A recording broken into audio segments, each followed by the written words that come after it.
Muchas gracias por esta acogida. Y para nosotros hoy es un desafío que no vamos a contar nada personal. Siempre hablamos, sobre todo de la profunda, la psicología de Joana, y muchas personas de vosotros tienen que empezar a entender qué es el físico, el cuerpo y el alma, para poder entender hasta la medicina. Entonces nosotros vamos a hacer ese paso histórico, que sé que a veces es muy aburrido, es necesario tener en nuestra cabeza para ir entendiendo. A donde estamos, a tanto hablar muchas veces del mundo de la regeneración. Entonces, el ser humano para llegar hasta aquí ha necesitado de una evolución física, de una evolución psicológica y, por supuesto, de una evolución espiritual. Entonces, ayer se estuvo hablando mucho del cuerpo físico, de cómo separaba ese cuerpo físico muchas veces. Y nuestra intención hoy es intentar hablar de la otra parte, o sea, del alma, del espíritu, porque es lo que movimenta al cuerpo. Sin alma, sin espíritu, el cuerpo no tiene ningún tipo de vida.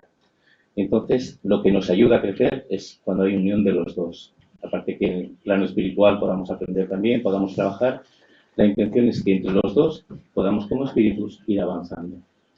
Entonces, primero queremos recordar qué es aquello que nos dicen los espíritus sobre el alma, que nos dicen que no está situada en ningún lugar del cuerpo físico. Y eso ya nos tendría que dar que pensar. Porque si no está en el cuerpo físico, por descarte, es que está fuera del cuerpo físico. Una cosa es que durante un tiempo esté unido. Entonces, el propio Allan Kardec, los propios espíritus, cuando hacen la codificación, nos dicen que forma un todo con el periespíritu, que es el nexo de unión entre el plano espiritual y el plano físico, entre el cuerpo espiritual y el cuerpo físico, y que se interpenetran los dos de alguna manera. Entonces, están hablando de esas similitudes, por eso ayer cuando hablaban de la ECM y se veían en el cuerpo, igual que se veían antes, de las similitudes que hay entre el cuerpo espiritual y el cuerpo físico, que es un ser bastante complejo, y lo estaban explicando, la complejidad de la psique humana, ¿no? Entonces, cuando llega la muerte, simplemente hay una separación. Hay dos cuerpos similares, uno que se queda, que se destruye, que es materia, que no llega a ningún sitio, y el otro, que continúa viviendo. No es que cambie, no es que muera, no es que mute, simplemente continúa con lo que estaba haciendo, pero sin un cuerpo físico. Creo que eso es bastante fácil de entender. Continúa, el otro se queda. Es como el que nos quitamos el traje y seguimos trabajando. Entonces, lo que queremos que entendáis es que son dos elementos que se combinan durante un tiempo para que podamos evolucionar, para que podamos trabajar, y que de la forma que actúa el alma, porque lo llamamos alma cuando está encarnado sobre el cuerpo físico, es a través de los sentimientos, a través del pensamiento. Por eso es muy importante cómo nos sentimos a veces, lo que influye en nosotros, todo el ambiente, todos los demás. Entonces, hay algo que tenemos que entender muchas veces, sobre todo ayer que se estuvo hablando de las ECMs, que los propios espíritus nos dicen que el alma, que es cuando estamos encarnados, se puede expandir. De hecho, cuando hay videntes, digamos el aura, lo que estamos viendo es el periespíritu, es esa energía que no está contenida dentro del cuerpo físico, sino que se puede expandir, que puede viajar, que puede incluso manifestarse lejos de donde está el cuerpo físico.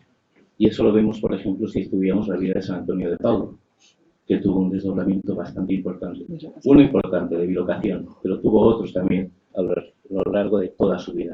Entonces, dejadas ya las bases de lo que es el alma, el perispíritu, que los dos necesitan de esa unión para trabajar con la materia, creo que podemos empezar ya a hablar un poco de lo que es el libro de los espíritus. Bueno, ahora que tenemos la certeza de que somos cuerpo y espíritu, nos vamos a ir a la pregunta 115 del libro de los espíritus, donde Kardec pregunta si nacemos espíritus buenos y otros malos. Y entonces nos habla de la primera formación del ser humano y dice que Dios crea a todos los espíritus sencillos e ignorantes, es decir, faltos de ciencia. Quiere decir que la ciencia la tenemos que buscar y sobre todo nosotros, cada uno de nosotros. Dio a cada uno una misión con objeto de ilustrarlos y de hacerlos llegar progresivamente a la perfección, que es lo que llamamos evolución, ¿no? Por medio del conocimiento de la verdad. Y en eso estamos todos, en esa búsqueda de la verdad, de quiénes somos y hacia dónde vamos. La evolución humana, o la hominización, como la conocemos, es un proceso de evolución biológica, que es lo que tocan los médicos, de la especie humana. ¿Desde cuándo? Desde nuestros ancestros hasta hoy en día. Esa evolución humana, siempre y cuando nos centremos solo en la parte física. Entonces nosotros queremos hablaros de por qué somos espíritus y tenemos una chispa divina, ¿no?, que nos hace ser hijos de Dios. Entonces, esa es la parte espiritual. Entonces, cuando vamos a la parte biológica, el estudio del proceso de nuestro cuerpo es interdisciplinario. ¿Qué significa eso? Que vamos a necesitar de mucho tipo de conocimientos. Entonces, aquí se han hablado de muchos tipos de conocimientos, ¿no? Que va desde la genética, la antropología física, la paleontología y la lingüística, lo que hablamos. Eso va a ser súper importante en la formación del ser humano. Aunque ninguna de ellas, si os fijáis, contempla nuestro linaje espiritual. Somos espíritus. Ninguna contempla esa evolución que hacemos como espíritus. Entonces vamos a irnos todavía más atrás. Cuando empezamos esa chispa divina, empezamos a separarnos. Y tenemos en el libro del problema del ser y el destino de León Denis, donde nos dice algo. En la planta, la inteligencia dormita. En el animal, sueña. Solo en el hombre despierta, se conoce, se posee y se vuelve consciente. Y esto es solamente el hombre, es el único que se conoce, se posee y se vuelve consciente. A partir de ahí el progreso será de alguna manera fatal, desde las formas inferiores de la naturaleza, y solo se puede realizar de acuerdo con la voluntad humana, con las leyes eternas. O sea, nuestra voluntad es cuando realmente hace que progresemos. Pero hasta entonces es como ese embrión que va creciendo hasta ser expulsado del cuerpo humano de la mujer. Los elementos del reino vegetal, ¿de qué están dotados? De vitalidad, de energía. Tienen un instinto de conservación, pues básico, vida orgánica, no piensan, no tienen voluntad, ni conciencia de sí mismos. Pero sí que recordáis que hay unos estudios que explican que cuando van con unas tijeras a cortar ciertos vegetales, tienen como un temblor, como una especie de señal de sensibilidad. No podemos decir que sea miedo. Y también que ellos se conectan entre raíces e incluso se ayudan. Eso también ya está descubierto. Los elementos del reino vegetal, su característica básica, ¿cuál es de los vegetales? Pues es la sensación. Es donde nosotros, como seres humanos, vamos a empezar ese instinto que después nos va a costar tanto tiempo sacárnoslo de encima, ¿no? Ese instinto que va a variar después en el animal. Bueno, ahí el espíritu está soñando y nuestra inteligencia es nula. Si alguien cree que una planta tiene inteligencia, pues tendremos todavía que demostrarlo, ¿no? O sea, que el principio espiritual vive ahí las primeras experiencias. De ahí que en muchas ideologías se diga de la piedra a la planta, al animal, ¿no? Bueno, ¿qué es lo que hacemos en esa etapa? Nos sensibilizamos con el exterior, captamos el ambiente, registramos las variaciones del medio que nos rodea. Incluso en casas que hay mucho estrés, las plantas se pueden llegar a morir. O sea, que están captando el ambiente. Y es el principio espiritual ahí, esa primera separación. Claro, en el reino animal, que se desenvuelve la inteligencia, se despierta un poco, y ahí iniciamos. ¿Los animales son inteligentes? Sí. ¿Piensan? Tienen un principio de pensamiento. Entonces, nos dice el Génesis. Nos dice, el Génesis, según Allan Kardec, ¿vale? La Génesis. El animal es libre, se mueve, busca alimento. Entonces, lo que caracteriza al principio espiritual es esa fase, es el instinto, que se nos va a quedar tan impregnados que después en la fase humana va a ser muy difícil. Ese instinto de comer, ese instinto del miedo, de protección, nos proviene desde ahí. Es el que nos da a veces tantos conflictos que no hemos conseguido superar, ¿no? Aunque en principio los animales es bastante simple, después va, y en animales simples, después se va volviendo cada vez más complejo. Y tenemos animales, hoy en día, como pueden ser los animales de compañía, y si os dais cuenta ya empiezan a tener incluso psicología. Han empezado un estudio psicológico que ya empiezan a imitarnos, ¿no? Desde el instante en que el espíritu nace a la vida espiritual, debe hacer uso de sus facultades para poder avanzar. Siempre. Trabajar, trabajar, trabajar y esforzarnos. En un comienzo, pues nuestras facultades van a ser rudimentarias, ¿no? Muy básicas. Vamos a revestir, ¿cómo? Para esa psique, una envoltura corporal apropiada. Y a ese estado de infancia intelectual.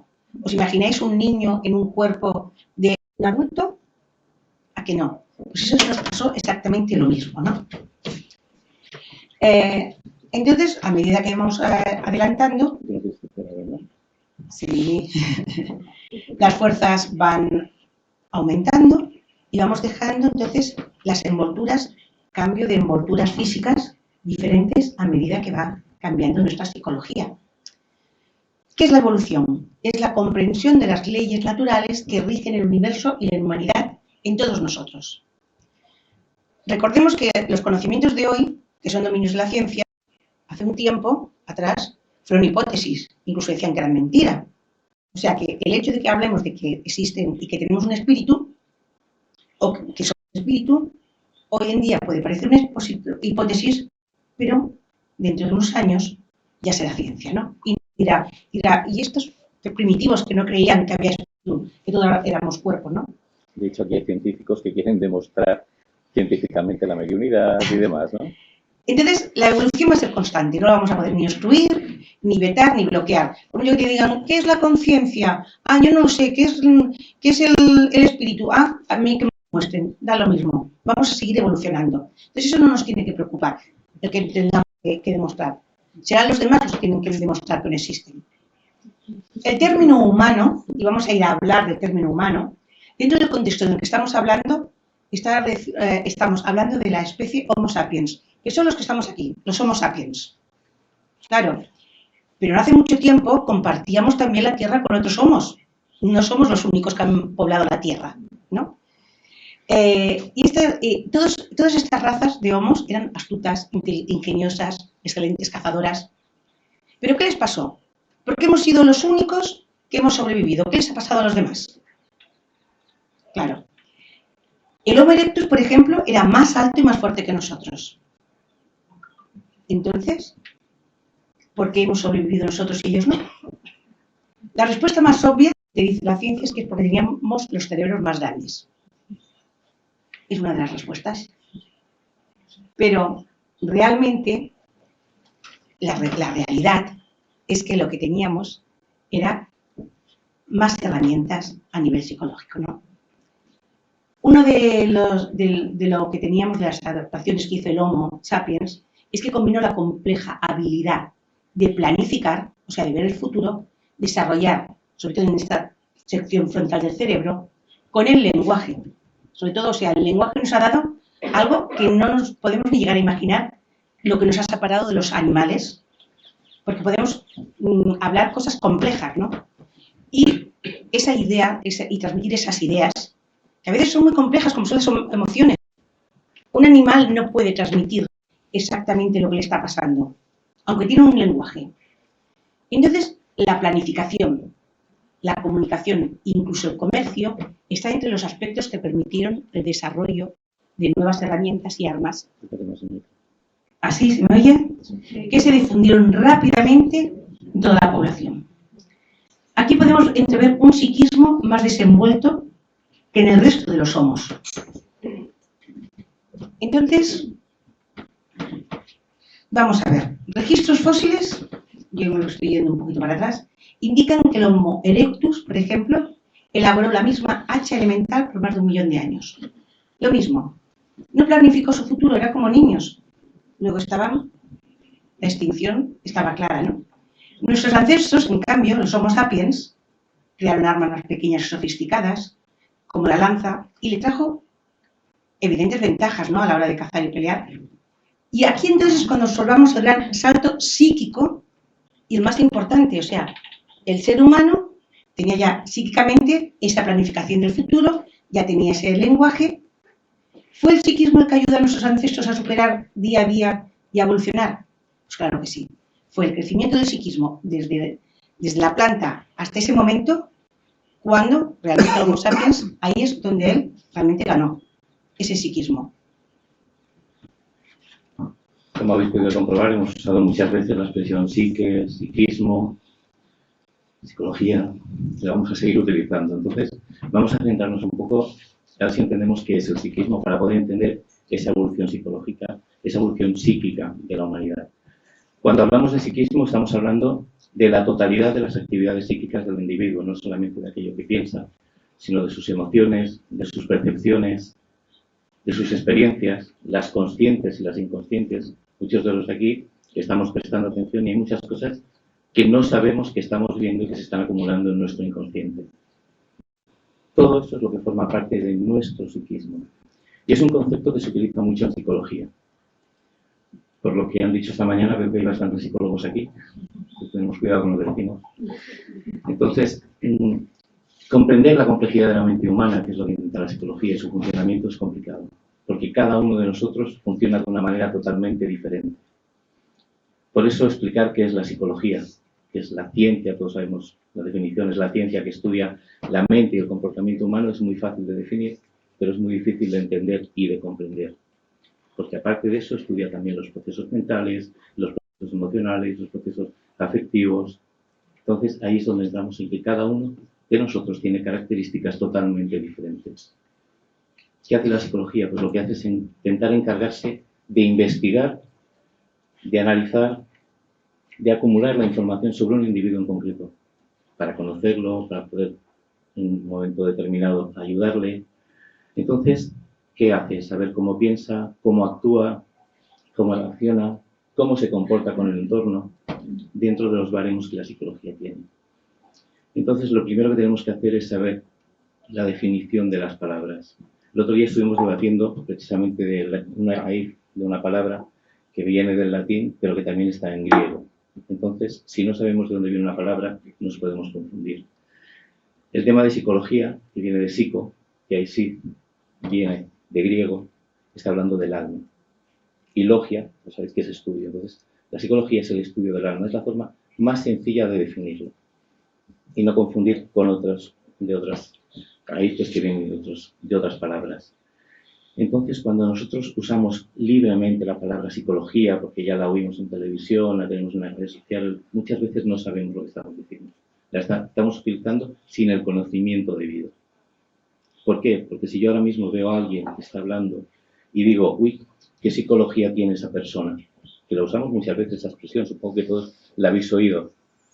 Estamos diciendo que esa persona está estudiando la mente, porque es lo que en teoría está haciendo la psicología. Y estamos confundiendo e interpretando mal el uso de esa palabra.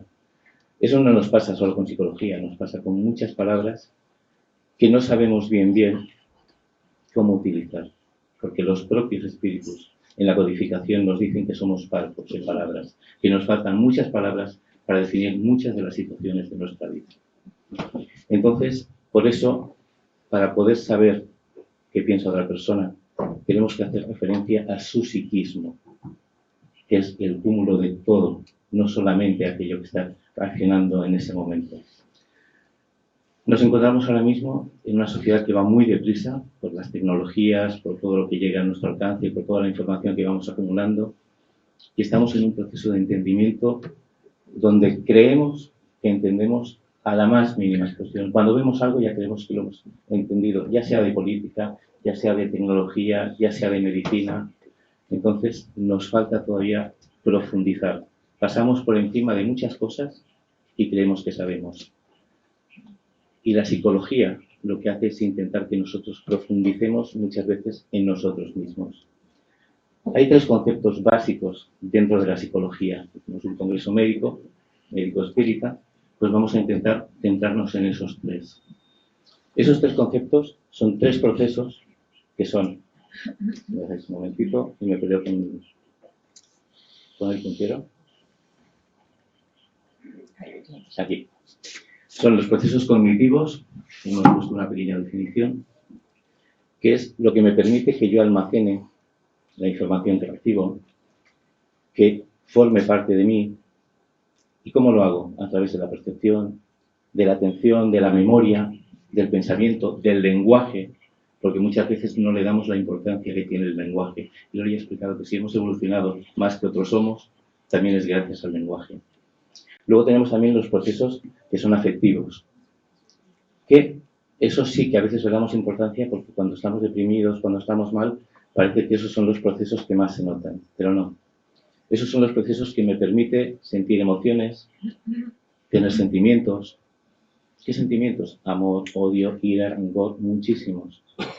Y pensamos que eso lo hacemos de forma natural, que no forma parte, no, pues también hay que conocerse para saber distinguir cuando estoy bien, cuando estoy mal, si es porque estoy enfadado, si es porque tengo miedo e inconscientemente eso me genera una ira o un rechazo contra alguien.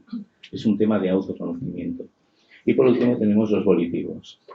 Los procesos volitivos son aquellos que me dan la voluntad necesaria para hacer algo. El que me ayuda a tomar una decisión y aparte de tomar la decisión, soy capaz de llevar adelante esa decisión, porque no sirve de nada que yo piense en hacer algo y no lo ejecute. Hoy hablaba esta chica con el trastorno alimentario. Si yo pienso en algo y no lo ejecuto, no va a servir de nada. Entonces, lo importante es la ejecución de aquello que tengo yo en mi voluntad. Y esos son los procesos volitivos. Entonces, ahí estamos incluyendo la motivación, la voluntad, el autocontrol, ahí hemos puesto las expectativas que yo espero de aquello. ¿Vale? Entonces, es muy importante porque parece que deambulamos por la vida sin llegar a conocernos a la hora de tomar decisiones. Y estos tres aspectos son muy, muy importantes a la hora de tomar decisiones en nuestra vida diaria. Y diréis, ¿por qué están hablando de esto? Porque todo esto forma parte del psiquismo, de nuestro psiquismo. Ese complejo multifacético que estaban hablando hoy, que es el que estudia la psicología, y que antes que la psicología estuvo la filosofía intentando descubrir qué era. Hoy día, por lo menos desde el punto de vista para muchos de los espíritas, nos encontramos con Joanna de Angelis. Joanna de Angelis, para quien no lo sepa, es un espíritu que se ha volcado en el estudio psicológico, no en la psicología, en el estudio psicológico, que es diferente. La psicología es una rama de la medicina, de la ciencia. Ella estudia los procesos psicológicos del ser humano. Y es pionera en ese estudio ahora mismo, porque las enseñanzas que ella nos da a través de su literatura, de la mayoría de ellos de la mano de Divaldo Pereira Franco, son enseñanzas que van dirigidas al alma humana. Ella no se queda solo en la materia. Ella estudia todos los procesos evolutivos. No deja en el tintero tampoco, por supuesto, los procesos físicos, los procesos biológicos, también los estudia. Pero sobre todo se centra en la parte espiritual, en el alma humana. Lo llamamos alma cuando estamos encarnados, vuelvo a decir. Si no, lo llamaríamos espíritu. Y esto es un contraste a la hora de estudiar, por ejemplo, a Sigmund Freud. ¿Por qué? Porque Freud es uno de los autores que quizás más ha influenciado, por no decir el que más, en las ciencias de la salud mental contemporáneas. Hay ciertas divergencias. ¿Por qué? Porque para Freud, el psiquismo humano, al que él elaboró, se basaba en unas investigaciones que ya estaban en marcha cuando él llegó. Él estudió el tratamiento sobre todo de la histeria. Se fue en aquel momento Jean-Marc Charcot, y estuvo estudiando en el hospital de Le Petit-Salpêtrière y estuvo estudiando la histeria, cómo afectaba a los procesos. Su postulado principal en aquel momento, junto con Charcot, era que la vida psíquica está dirigida sobre todo por pulsiones psíquicas. Todos habéis oído hablar cuando Freud habla de sus pulsiones. Entonces, esas pulsiones, él dice que son, la mayoría de ellas, irracionales e inconscientes. ¿Qué pasa entonces? Que si nos fijamos en todo lo que hace Freud, para Freud la vida humana de alguna forma la interpreta desde una pulsión, que es la que él más estudia, es la pulsión de Eros. ¿Qué energía es la que transmite Eros? La de la libido.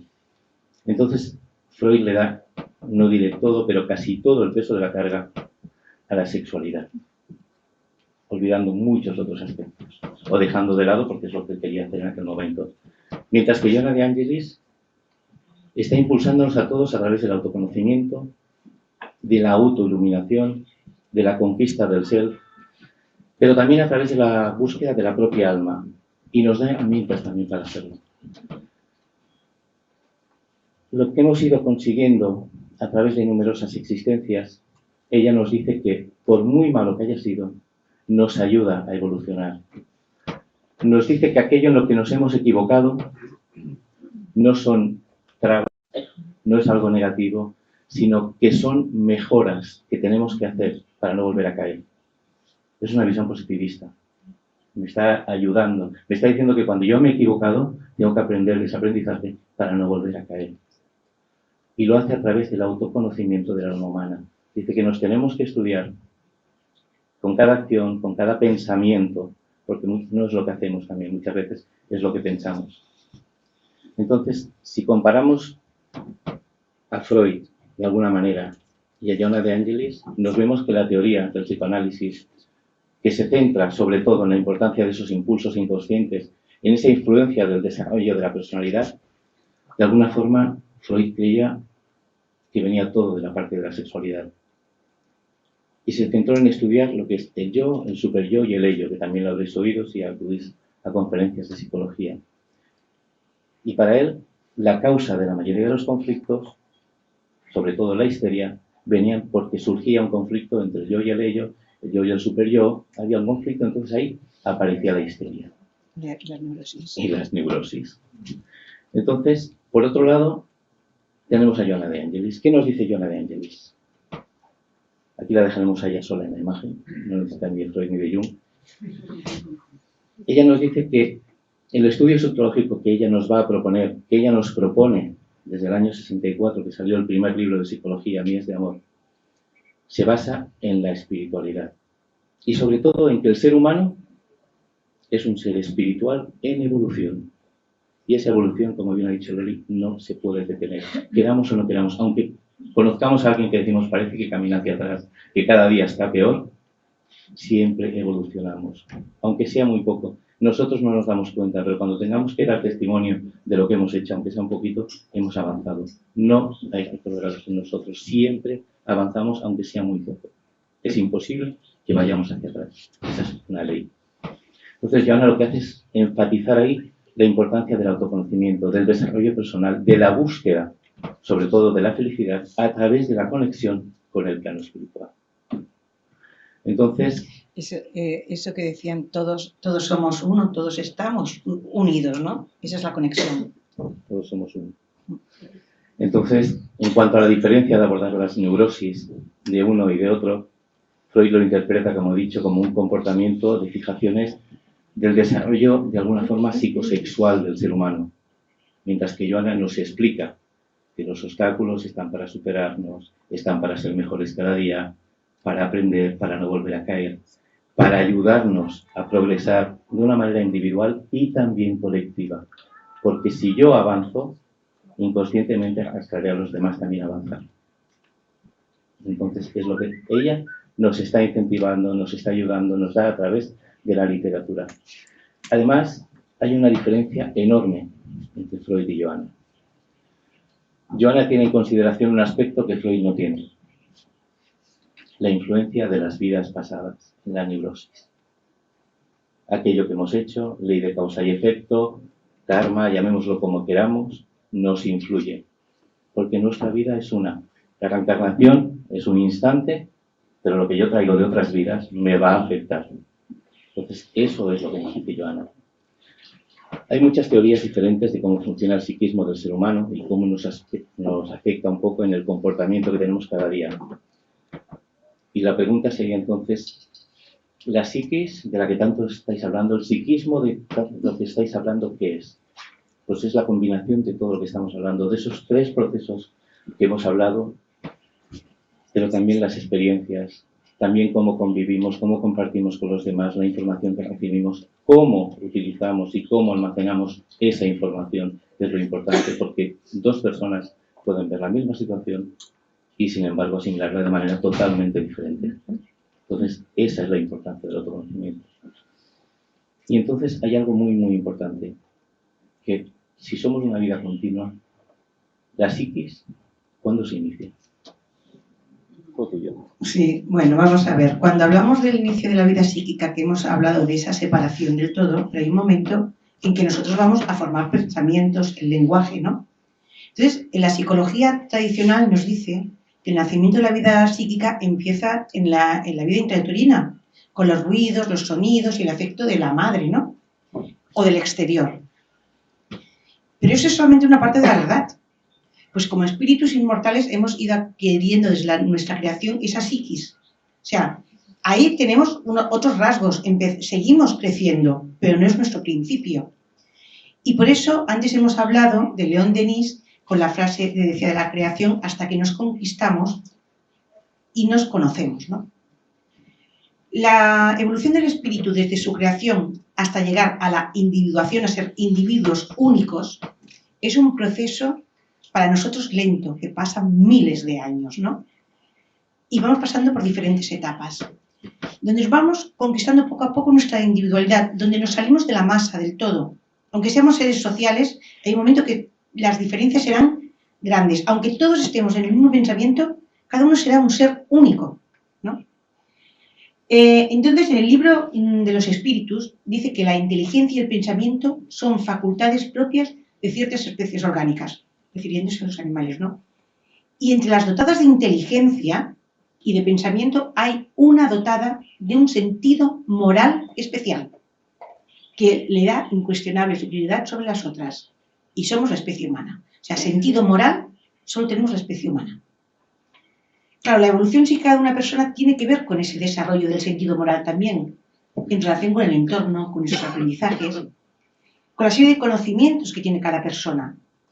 Y vamos adquiriendo y vemos el mundo que nos rodea desde que nacemos hasta que nos podemos vivir de una manera autónoma, y nos referimos desde el minuto cero, no solamente de nuestro nacimiento, sino de nuestra primera vida, teniendo una profunda relación con el aprendizaje del lenguaje. Por eso hemos dicho que es tan importante.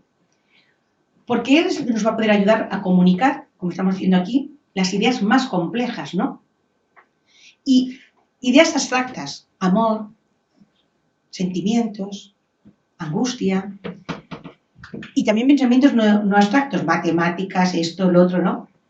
Entonces, ese es el gran salto que hacemos del animal al humano.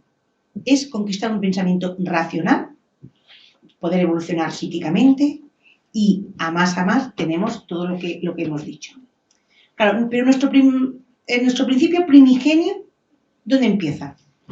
Pues reposa sobre la puesta en marcha de ese primer contenido del pensamiento, ese momento en que pensamos y ya estamos poniendo en marcha para el futuro. Con ese primer pensamiento ya conquistado se inicia un proceso psíquico, ¿no? He empezado a pensar, ahí se inicia el proceso psíquico del razonamiento, ¿no? Y desde ahí empezamos para nuestra individuación, para ser personas únicas. Entonces, cuando quedan instaurados esos primeros pensamientos, se unen a las sensaciones, a lo que tocamos, ¿no? A los afectos, a los conceptos abstractos que hemos hablado. Entonces, también reposan todo eso que vemos sobre el establecimiento de los vínculos afectivos y de las relaciones con los demás y con nosotros mismos, los planes familiares, las sociedades. Y entonces tendríamos que preguntarnos si todo eso es el proceso psíquico. ¿Qué es la percepción psíquica? ¿Qué es lo que estamos viendo cada uno de nosotros? Pues la percepción es la imagen mental que se forma en nuestra cabeza. No significa que estemos viendo aquí todos lo mismo. Significa que lo que vemos le estamos dando a cada uno una interpretación, ¿no? Con la ayuda de nuestras experiencias y necesidades, nosotros nos basamos en lo que hemos explicado, y cada uno de aquí va a explicar una realidad diferente. No va a ser la misma realidad lo que explica cada uno. Entonces, claro, en todos esos vínculos que hemos ido estableciendo, y el resultado será un proceso de selección. Cada uno vamos a seleccionar, organizar e interpretar nuestras sensaciones de maneras diferentes, según nuestro propio criterio. Se llama libre albedrío eso. Y haciendo uso de nuestro propio libre albedrío. Entonces, aquí cada uno de nosotros vamos a ser únicos por esos procesos psicológicos, todo lo que hemos dicho y cómo vemos el mundo. Cada uno de nosotros, ¿no? Pero ¿qué ocurre con nuestra percepción psíquica, con lo que vemos? Que la organizamos no solo con lo que vemos físicamente, sino a través de otros mecanismos inconscientes y sutiles. Puede ser un espíritu que nos habla, pero también puede ser lo que nos dijo la madre, lo que vemos en la televisión, los anuncios subliminales. Todo esto se queda también en nuestro inconsciente, está ahí también en nuestra cabeza, ¿no? Entonces, todo eso que hemos oído y hemos visto, ¿cómo lo vamos a coger según nuestro estado evolutivo? No es lo mismo un niño que se le hable de sexo o vea sexo explícito que un adulto. porque su sistema evolutivo o límbico no va a ser igual. Entonces, ¿cómo hacemos esos primeros pensamientos? Ya nos hemos dado cuenta cómo hemos ido creciendo, pero realmente ese primer pensamiento, ¿qué fue? Símbolos. Hicimos una simbolización que descansan sobre un doble anclaje, sobre el corporal, ¿no? Y sobre cómo me relaciono con los demás. Y al norte, como no teníamos estructura del lenguaje, nos faltaban palabras, igual que ahora estamos trabajando en la parte psíquica y nos faltan muchas palabras para todavía comprender la complejidad del psiquismo, ¿no? Pues utilizamos símbolos. Y del psiquismo y del cúmulo de experiencias que teníamos todos, surgen los arquetipos, mientras evolucionamos hacia el lenguaje. Palabras concretas, ideas concretas, así los símbolos empiezan a ser importantes para toda la comunidad, ¿no? Del psiquismo y del cúmulo de experiencias que surgen, por ejemplo, aquí si yo ponemos dos anillos, todo el mundo sabéis que hablamos, dos anillos entrelazados, que hablamos de matrimonio. Es un símbolo. Pero ese mismo símbolo será igual para las tribus que no conocen esos anillos. No, ¿no? Entonces, cuando el lenguaje no era tan concreto, para hacer referencia al fuego, por ejemplo, era necesario señalarlo, escenificarlo, con las manos o con cualquier otra cosa. Entonces, para hacernos entender, lo señalábamos. ¿Y qué significaba el fuego? Pues puede ser miedo, puede ser calor, puede ser peligro, luz, puede ser tantas cosas. Entonces, el fuego tenía un símbolo. Entonces, los 4 elementos, que son los primeros que siempre se hablan, tenían un símbolo psíquico en nuestra cabeza. Y por eso, nosotros hemos seguido repitiendo esos patrones. Y ahí es donde surgen los arquetipos, que son patrones universales de pensamiento y sentimiento y comportamiento que se encuentran en todas las culturas, en todas las épocas. O sea, no tiene nada que ver. Los anillos, por ejemplo, puede ser en esta cultura, pero el fuego, el aire y todo lo que es el héroe, todos esos símbolos y arquetipos están en todas las culturas. Y de ahí que Jung pensara, bueno, pues esto es algo sociológico, ¿no? Estamos hablando de la psicología, entonces no podíamos dejar de hablar de los arquetipos. Ahora se me dio. Entonces, hay dos, Platón y Jung. Mucha gente solamente conoce a Platón, a Jung. Pero Platón tenía también, desde el principio, un enfoque diferente sobre las teorías de los arquetipos. Platón, en su teoría de las ideas, sostiene que los arquetipos son formas perfectas e inmutables, que existen en el mundo separados de la realidad. ¿Qué significa eso? Que hay una forma perfecta en la que yo voy a alcanzar. Entonces yo me voy a esforzar por alcanzar esa forma perfecta, porque sé que existe, ¿no? Y que era la verdadera esencia de las cosas.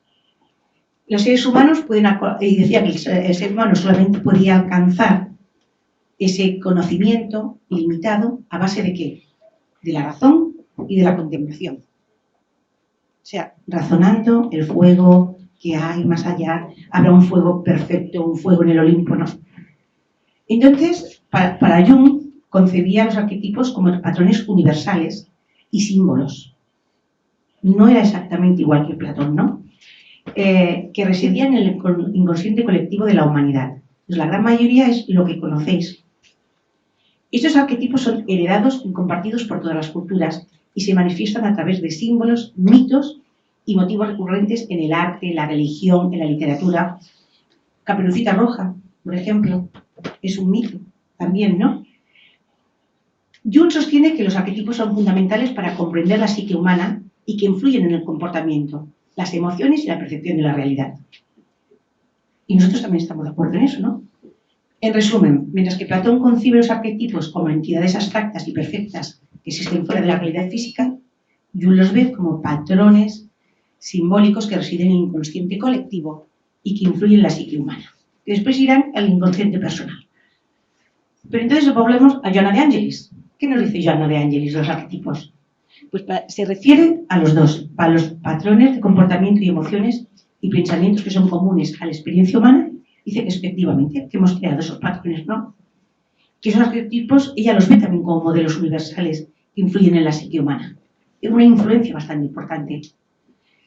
Para Johanna, los arquetipos son elementos fundamentales para comprender la naturaleza humana, pero dice que si nosotros nos conociéramos y comprendiéramos los arquetipos dentro de nosotros, pueden ser muy útiles para nuestro autoconocimiento y nuestro crecimiento espiritual.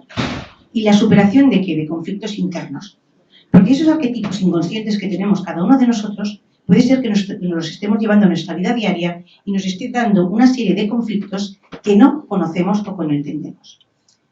¿Y Joana en qué se acerca a Platón? Pues en esa forma perfecta, en ese mundo ideal perfecto que sabemos que conocemos, en esos patrones perfectos que tenemos que alcanzar todos, que es lo que hemos dicho, esa ascensión hacia la superioridad espiritual, ¿no? Pero aumenta la percepción a nivel psíquico, dice ella, ¿no? A través de la búsqueda de la verdad en la parte moral, siendo Jesús modelo y guía dentro de estos arquetipos que Jung no había contemplado, ¿no?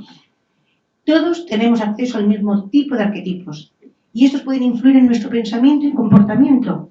El héroe, por ejemplo, hemos hablado también del amante, el amor, el amante, ¿no? O sea, son arquetipos que todos nosotros tenemos en nuestro inconsciente y que van a delimitar lo que sería nuestra vida física. Pero también esos modelos que tenemos perfectos de llegar a algún lado para ser perfectos. Los de Platón y los de Jung. Eso es lo que nos habla Joana. Gracias. A ver, cuando hablamos de arquetipos, hoy día muchas de las cosas que utilizamos no nos damos cuenta que están basadas en arquetipos. Si yo os muestro ahora un icono, que no lo tengo aquí porque es una idea que acabo de tener ahora mismo, con una F o con una I, vais a enseguida distinguir Facebook, Instagram. Imaginaros cuando dentro de miles de años alguien investigue y encuentre nuestras tablets, nuestros libros, nuestras cosas y vean nuestros arquetipos. No son perfectos. Entonces, hay algo que sí tenemos que tener en cuenta, que al igual que nosotros evolucionamos, nuestro planeta también evoluciona. Al igual que nosotros tenemos un psiquismo, nuestro planeta también tiene un psiquismo. Entonces, es algo a tener en cuenta. ¿Y cuál sería el psiquismo de nuestro planeta? Porque no es lo mismo el psiquismo de un planeta primitivo, de un planeta de expiación y pruebas, de un mundo de regeneración, de un mundo feliz. Cada uno se supone que tendrá su psiquismo. Pero es que el psiquismo del planeta viene determinado por los habitantes del planeta. Y eso es algo que no hemos de olvidar. Y el psiquismo de nuestro planeta, lo queramos o no lo queramos, es la suma del psiquismo de todos los habitantes del planeta. ¿Y por qué he dicho todos los habitantes del planeta? Porque el plano espiritual también está habitado. Y es algo que no contemplamos muchas veces. Cuando vemos cómo evoluciona el mundo, parece que vamos camino al caos. Pero hay un plano espiritual también que está ayudándonos, está, como hemos dicho, tenemos ejemplo a Joana, pero hay muchos espíritus que nos ayudan a progresar. En las ECMs lo que ven esos espíritus, ¿no? Todas las ECMs que estuvieses explicando, esos espíritus que vienen a ayudar, que muchos con focos de luz o como un amigo, como algo, vienen del plano espiritual a demostrar que luego hay algo más. Y ellos están ahí esperando. Entonces, es la suma del psiquismo de todos los que habitamos, tanto en un plano como en el otro. Y ahí es cuando nos encontramos con un arquetipo también dentro de cada uno de nosotros sobre cómo vemos, porque como hemos dicho antes, cada uno ve las cosas de una manera. Todos saldremos de aquí con una forma de haber visto este congreso de una perspectiva totalmente única. Podemos compartir algunas cosas, pero cada uno se irá con un pensamiento totalmente diferente. Para unos positivo, para otros negativo, pero dentro de esa escala del negro al blanco, cada uno se irá con una idea.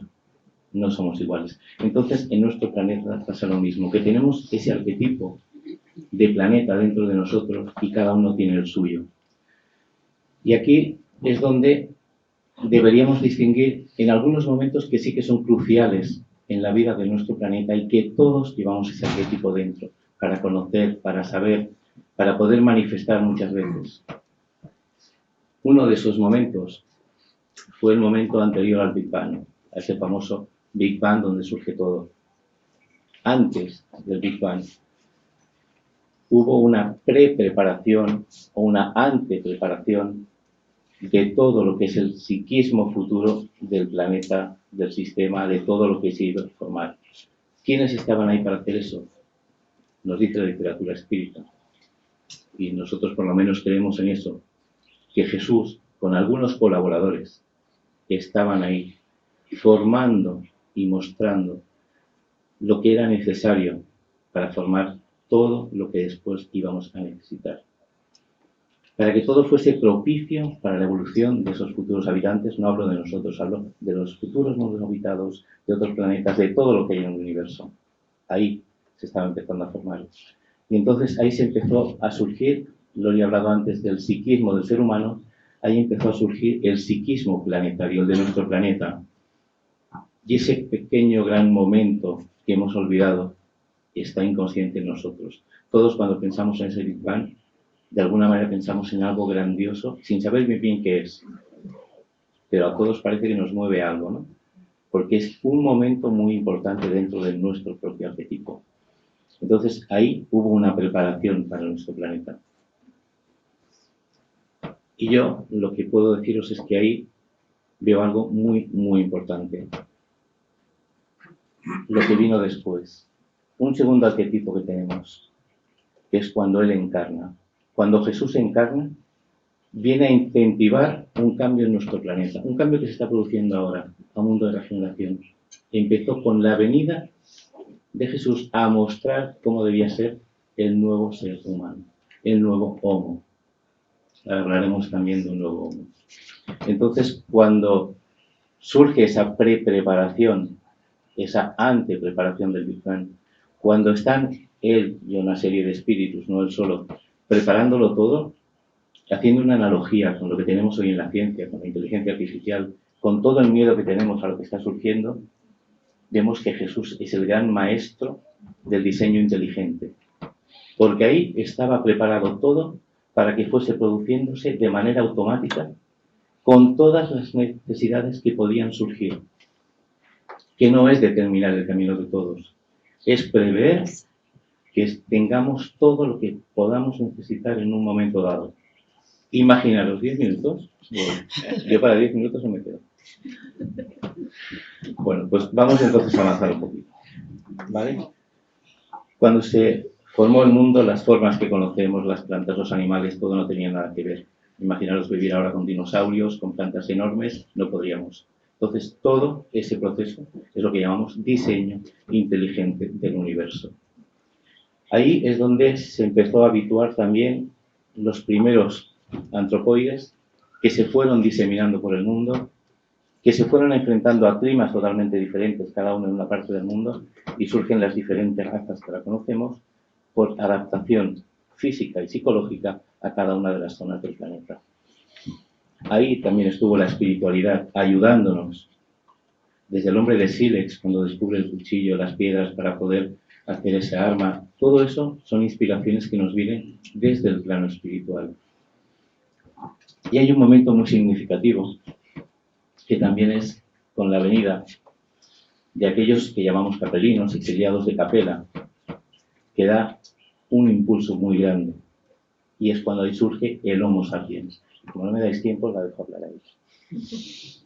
Bueno, él se está refiriendo a lo que hemos llamado raza adámica, que podemos hablar en la Biblia, cuando nos hablan de todo ese proceso evolutivo, habla de que ese mundo que estaba todo lleno de esos dinosaurios tiene que cambiar psicológicamente, y entonces lo que hace es, vienen espíritus diferentes, hablamos de espíritu, no de cuerpos, encarnan en la tierra, y es lo que se nos explica de tirarnos del paraíso, ¿no? Entonces, en la Biblia nos dice que Adán y Eva, para probar su fidelidad y obediencia a Dios, les manda que pueden comer de todo, incluso del árbol de la vida, menos el del árbol de la ciencia, del bien y del mal. Eso es lo único que lo prohibió. Y vino la serpiente, que todos sabemos, que nos está hablando del conocimiento, y fueron y tuvieron que probarlo. Nos echaron la culpa a nosotras, pero lo probaron los dos, ¿eh? Claro, entonces está hablándonos de qué nos habla la Biblia, de las prohibiciones, de la infancia espiritual, cuando estamos tutelados por Dios, por esos espíritus, como ha dicho Manolo, esos hombres de siglos, ¿no?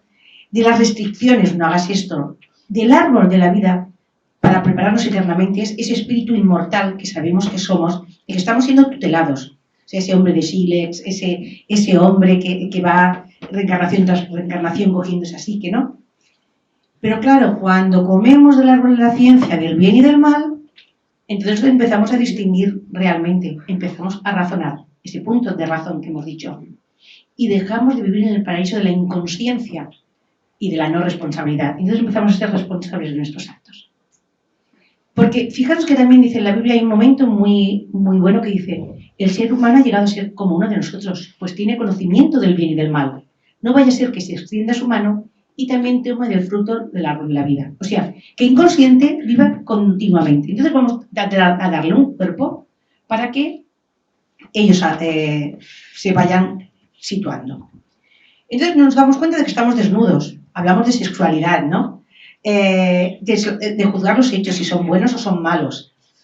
Y nos damos cuenta de las consecuencias de nuestros actos. Entonces, este acto de desobediencia, que abre los ojos a Adán y Eva, también nos trae las enfermedades, el parir con dolor, las enfermedades. Nos trae todo un mundo psicológico de libre albedrío donde nosotros, lo podemos ver en la Biblia, porque realmente los grandes mitos están allí, ¿no? Es el despertar de la conciencia, el paso del niño al hombre, la expulsión de un mundo que ya no nos correspondía y el descenso a otro mundo, que siendo primitivo pasa a ser de expiación y de prueba. O sea, ese es el psiquismo. Le paso a Manolo. Como podéis ver en la Biblia hay de todo. El otro día estuvieron hablando de que hay mediunidad en la Biblia, hay sanaciones, hay mitos, hay de todo. Un gran libro. Entonces yo voy a ir saltando cosas y ya nos ha dado cuenta que yo lo he ido saltando también. Entonces, cuando vinieron esos capelinos, cuando vinieron los de Capela, lo que hicieron es dar un impulso a los que estaban aquí, con esos caracteres que se generaron, que se fijaron definitivamente para dar paso al Homo sapiens. Pero no porque él no pudiese llegar solo, sino para darle ese pequeño impulso, que es lo mismo que Jesús hizo hace 2000 años cuando vino a dar ese pequeño impulso. Y entonces, para poder pasar ahora mismo al mundo de la regeneración, también se nos está ayudando. Estamos hablando de Alcione, estamos hablando de que también los mayoría espíritas lo sabéis, que los que no estén adaptados al mundo de la regeneración se dice que irán a mundos que estén en la vibración de que ellos les toque, lo mismo que los que están en otros planetas y empiezan a vibrar como nosotros, vendrán aquí.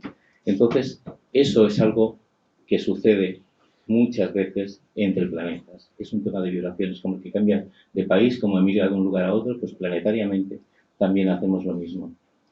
Y la verdad es que para pasar a ese nuevo mundo de regeneración vamos a necesitar un impulso, porque se está empezando a preparar este planeta para ese nuevo Homo, que no es el Homo technologicus, es el Homo noeticus. ¿Qué es el Homo noeticus? Es una expresión de Joana de Angelis que nos está hablando de ese nuevo hombre que es el sucesor, como en su momento fue el de Cro-Magnon o el de Neandertal, y que será el sucesor del Homo sapiens sapiens.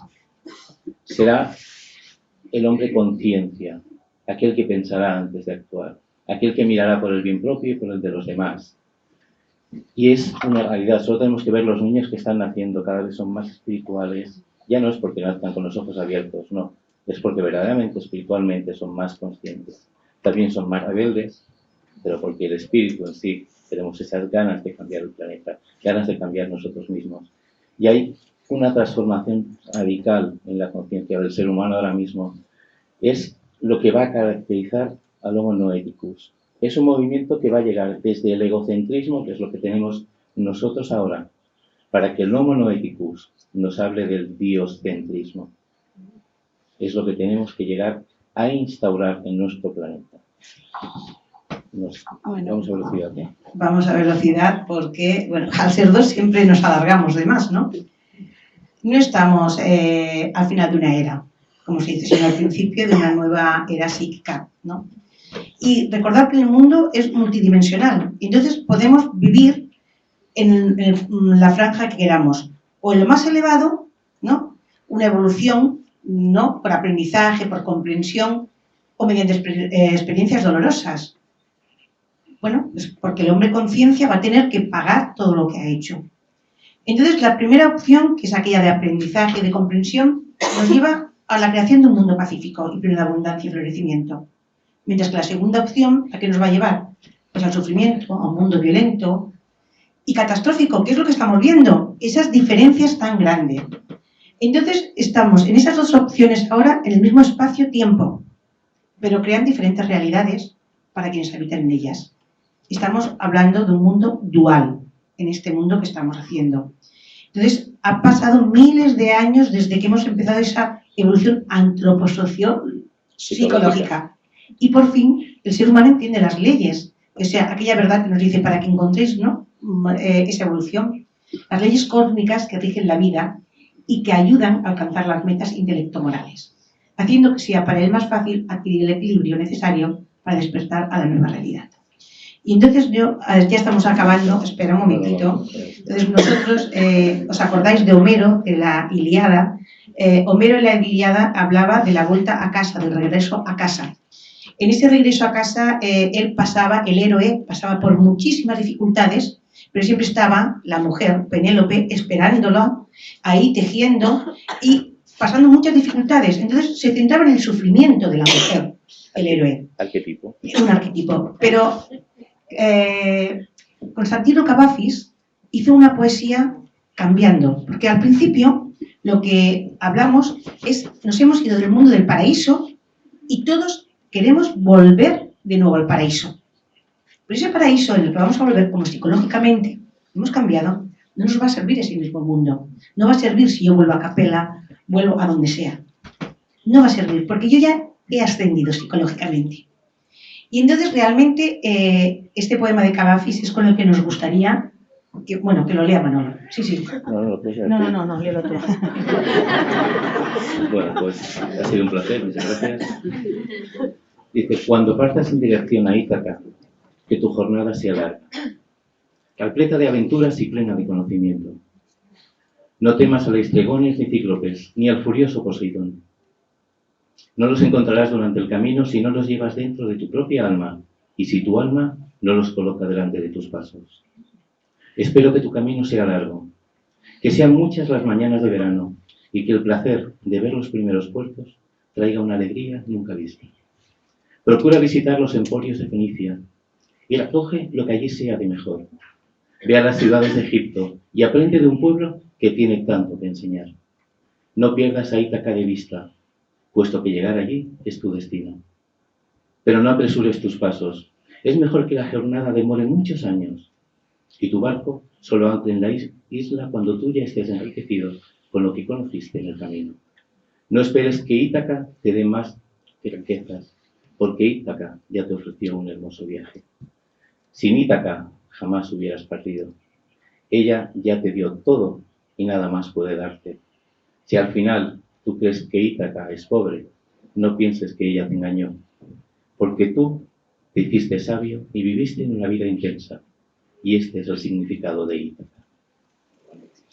Entonces, si alguna vez alguno de vosotros se ha sentido en ese viaje interminable de la vida, cansado, buscando sin saber qué encontrar, la misma sensación de Cavafis, que parece que no llegamos, este poema nos está hablando del camino de regreso a casa, de la búsqueda del verdadero significado de la vida. Ítaca nos está recordando que lo más importante es el camino. Cómo lo vivimos, cómo vivimos nuestra vida, lo que sacamos de provecho en ella.